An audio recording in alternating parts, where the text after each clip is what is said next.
Hello and welcome everyone to my channel, the MBBS Hub. Today we are going to study about the gross anatomy of the stomach. So let's start our today's topic. So in this video, we will focus on the topics, that is the basic features of the stomach, the external features of the stomach, the parts of the stomach, and we will see all these things in a dissected specimen. So let's start our today's video. So the definition: stomach is a muscular bag which is forming the widest and most distensible part of the digestive tube.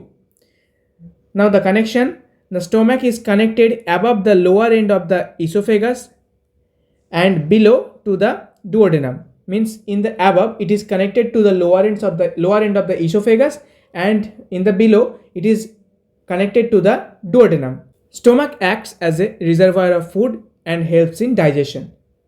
Now we will check the location of the stomach. The stomach lies obliquely in the upper and left part of the abdomen, occupying the epigastric area, the umbilical area, and the left hypogastric region. We will see all these things in a diagram. Shape and position. The shape of the stomach depends upon the degree of tone of its muscle and tone of muscles of the body. In a normal active person, the shape is J-shaped. So if anyone or if any examiner asks what is the shape of the stomach, then we should answer that in normal active person, the shape is J-shaped. Now, how can we identify the shape during any clinical examination? The shape of the stomach can be studied in people by radiographic examination after giving a barium meal. After taking radioactive material, that is the barium, we can study the shape of the stomach in people by the radiographic examination. Now, size and capacity. The stomach is very distensible organ. It is about 25 centimeter long and the mean capacity is approx 1 ounce, that is 30 ml at birth, 1 liter or 1000 ml at the time of puberty, and 1.5 to 2 liters or more than that in the adults. In adults, the capacity changes according to the body size. Now, this is the position of the stomach, where it is occupying the hypogastric areas, the epigastric areas, the umbilicus areas, and some parts in the lumbar areas also. Means left lumbar, left hypogastric, epigastric, and the umbilicus. So these are the 4 positions. So this is how the stomach lies in the body.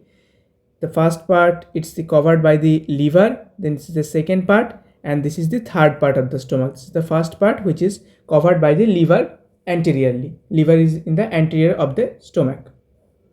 Now we will look about the external features. Now what are the external features? Stomach has 2 orifices or openings, 2 curvatures or borders, and 2 surfaces. So we will study each of them. Now, the 2 orifices. The cardiac orifice is joined by the lower end of the esophagus. It is behind this left 7th costal cartilage, 2.5 centimeter away from its junction with the sternum. So, in a body where we can find the cardiac orifice, it lies behind the 7th costal cartilage, just 2.5 centimeter away from its junction with the sternum. Now, the another orifice, that is the pyloric orifice, it opens into the duodenum, and in an empty stomach in supine position, it lies 1.2 centimeter to the right of the median plane.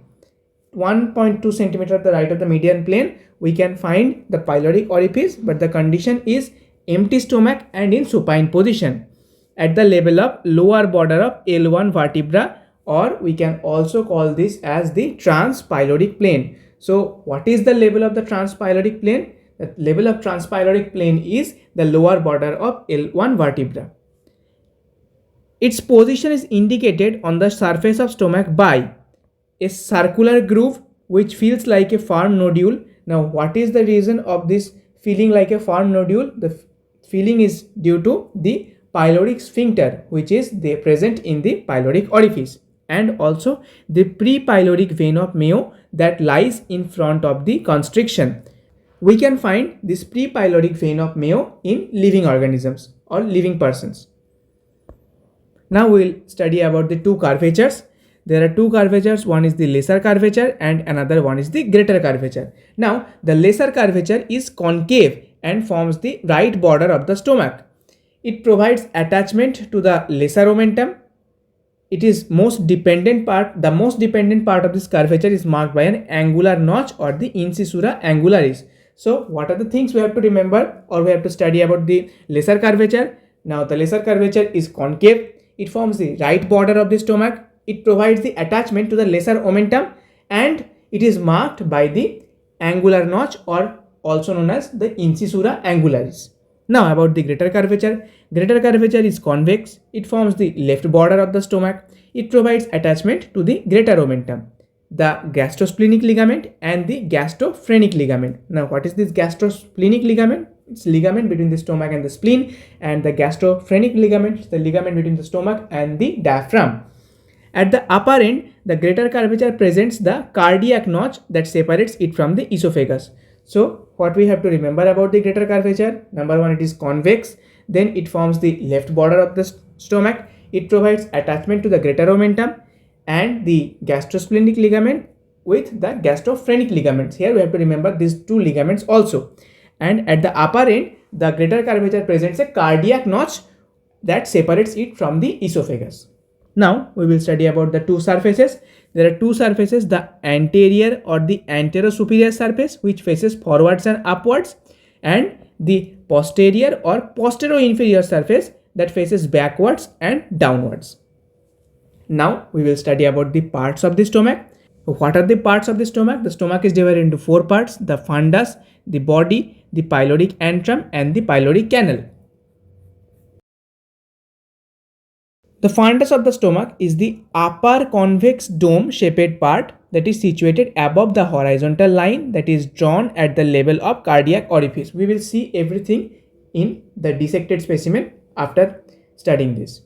This part is commonly distended with gas. Now the fundus, what is the main content of the fundus of the stomach? The main content of the fundus of the stomach is gas, which can be clearly seen in a radiographic examination. When we will do a radiographic examination of any patient or any subject, then we can find that the fundus of the stomach is filled with gas. Next part, below the fundus, there is the body that is limited below by a line drawn from the incisura angularis to the greater curvature. From the incisura angularis to the greater curvature. Now, below the right of the body is the pyloric antrum and it is about 7.5 centimeter long. The pyloric antrum is 7.5 centimeter long, and what is its limitation? It is limited by a faint sulcus intermedius. Now, to the right of the pyloric antrum lies 2.5 centimeter long and tubular pyloric canal. Now, this pyloric canal is connecting the stomach with the duodenum. Now, at its right, it terminates at the pylorus, and in this pyloric canal, we can find the pyloric sphincter. So now, we will see all these parts of the stomach here. This is the fundus. This is the fundus of the stomach. This is the body of the stomach. This is the antrum, and this is the pylorus. Here we can find the pyloric sphincter in the pylorus part, and this is the cardia region where the esophagus is terminating and joining the stomach. So now we will look about the dissected specimen of the stomach. So this is the dissected specimen of the stomach and this is the anterosuperior view. So in this I will try to identify or show you the points. So this is the region, this is the cardiac opening or the opening where the esophagus terminates and joins the stomach. So from here we will draw a horizontal line. So this part is the fundus. This is the fundus. This position is the incisura angularis, and we will draw a line to the greater curvature. So this total region is the body of the stomach. This is the body of the stomach. Here will be the prepyloric vein of Mayo. So this region is the pyloric antrum. This region is the pyloric antrum. pyloric antrum, and this portion that is left here, this portion is the pylorus. This is the pylorus region. So we can see here that this is the cardiac opening, this position is the cardiac opening of the stomach, and here is the pyloric opening or the pyloric orifice, and here is the cardiac orifice. Here is the cardiac orifice and here is the pyloric orifice, and this is the anterior superior view. Now we will see the thing in the posterior inferior view. So again, this is the cardiac opening or the cardiac orifice. Here is the horizontal line. So this is the fundus. Here will be the incisura angularis. So this is the body, and here will be the prepyloric vein of Mayo. That will, all the structures will be present in the anterior superiorly. This is the antrum, pyloric antrum, and this is the pylorus, and this is the pyloric orifice, and here we can see the pyloric sphincter in this region. Now this is the position of stomach in the human body. You can see that here this region is the cardiac orifice, and here this is the region of the pyloric orifice. Here is the pyloric orifice, and here the stomach is ending and it is joining the duodenum. So here you can see that this total structure is the stomach. So with this we are concluding our today's lecture. This total anatomy of stomach will come in 4 parts, in which we have completed today the part 1. In the next part we will study about some relations of the stomach, and with that we will also try to complete the blood supply of the stomach.